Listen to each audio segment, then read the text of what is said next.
Okay, in this video I'm going to tell you what the secret to desire is in a long-term relationship. I'm going to tell you what the secret is. I'm going to tell you what the secret is not. Because there are a lot of seriously wrong-headed ideas out there about how to maintain lasting attraction.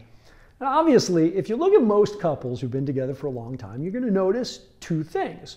First, most couples are not together for a long time. Most, as in more than half of marriages end in divorce. And that's the couples that stayed together long enough to even get married. Most relationships, by definition almost, do not last. And that is fine. That is normal. It's a functional way to complete most relationships.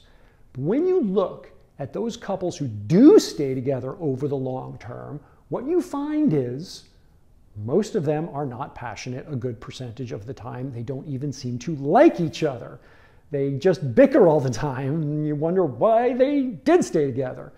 But once in a while, you meet one of those special couples that just like they have some magical connection. They're obviously erotically entwined. They smile when they catch a glimpse of each other. They touch, they snuggle. They can't get enough of each other. And if you're in love and you want to keep the flame of desire burning, there is a path to having that kind of relationship. But I really can't jump properly into this topic without at least mentioning Esther Perel, because she is the most popular thinker of the moment on the subject, and because if you Google the secret to desire in a long-term relationship, she owns the first page of results. And in fact, it's the actual name of her second TED Talk. And by the way, it's quite brilliant. It's worth watching. It was her first TED Talk, however, Rethinking Infidelity, that made her famous, and then her best-selling book, Mating in Captivity.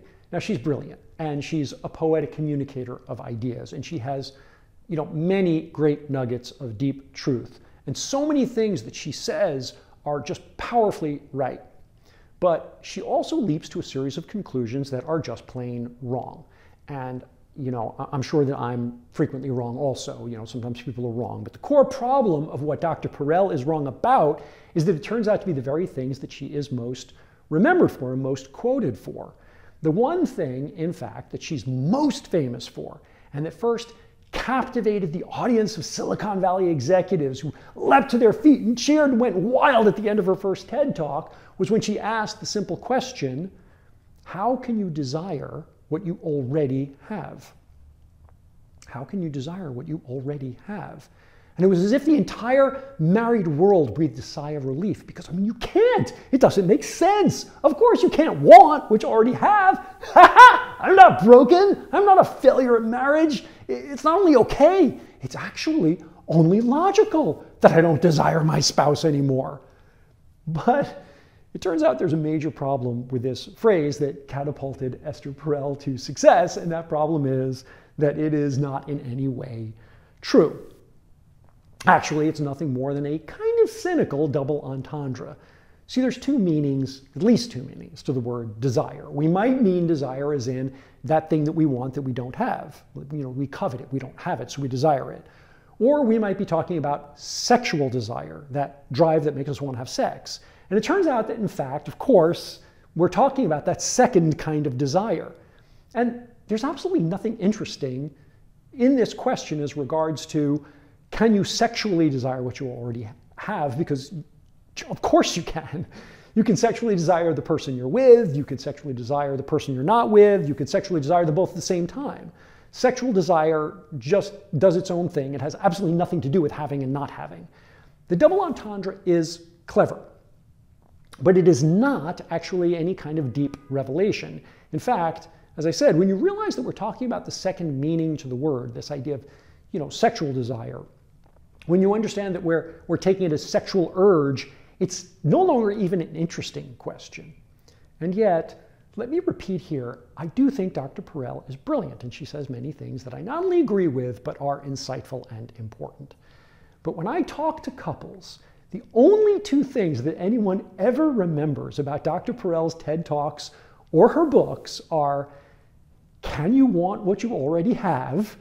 And the idea that the only way that an erotic couple can maintain passion is by spending a lot of time apart. That the secret to desire in a long-term relationship is giving each other lots of space and doing things independently one another and spending lots of time away from each other. And that's just plain wrong, because most couples who maintain both emotional and physical passion spend most of their free time together. They love spending their time together. Now, it is true that there are, some happy couples that enjoy or even need lots of independence. And it's also true that some couples, most couples that are very passionate, love spending lots of time together. But notice that I get to say some couples need a lot of independence, but you can't say some couples need a lot of time together, because right away you'll be accused of neediness and codependence and insecurity and all this kind of thing. And sometimes that's the truth of it. People are often insecure. But often the truth of highly independent couples is that they're avoidant, they're afraid of intimacy, and they like careful boundaries around their partnerships to protect themselves from feeling vulnerable. And they're great friends, but they don't have erotic passion. The point is, there probably isn't any right way to do lasting, romantic, juicy, and wild erotic passion that spans and even defies the test of time in terms of how much time you spend together. The truth is that these couples are rare. But just as Tony Robbins says, success leaves clues, so do these lifelong lovers leave clues.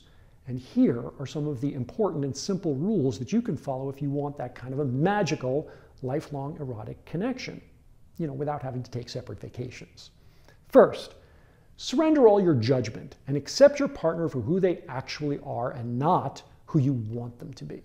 The problem, it turns out, is not knowing your partner so well that they can no longer surprise you.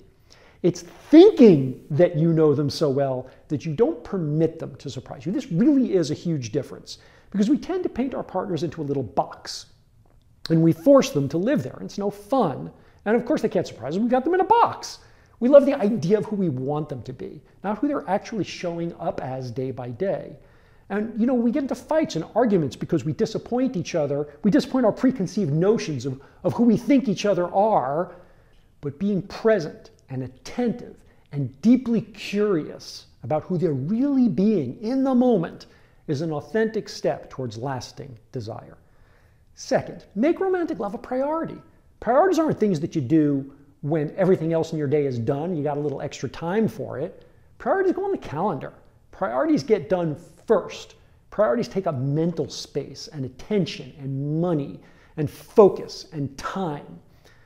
And finally, it's a frame of mind. It's a decision to be lovers. It's a choice that friendship is great, life partnering is important, respect is beautiful, but that first and foremost, we're lovers. It's just the way we frame our relationship. And that choice has consequences and associated words and actions in everything that you do when you're together. It informs the way we treat each other. It shapes the relationship to one of desire. And yes, it can be a challenge. And yes, there is a natural tendency to change that frame over time, and particularly when children come, and it's complicated. But it's still a choice.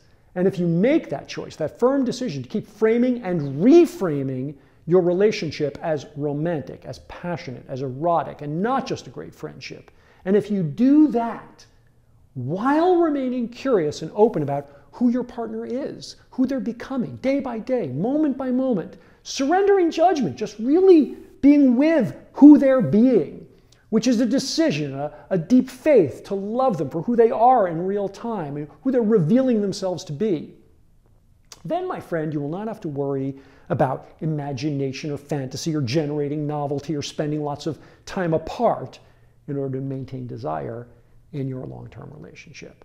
Now, if you enjoy these videos and you'd like to see more of them, consider subscribing to the channel. And if you'd like more actionable ideas, more detailed maps, more insights and solutions to actually having lasting, passionate, and deep connection with your lover, you just might want to click the link in this video or in the description below to try out my love quiz. It only takes like 2 minutes, and it just might hold the key to setting your love life on fire.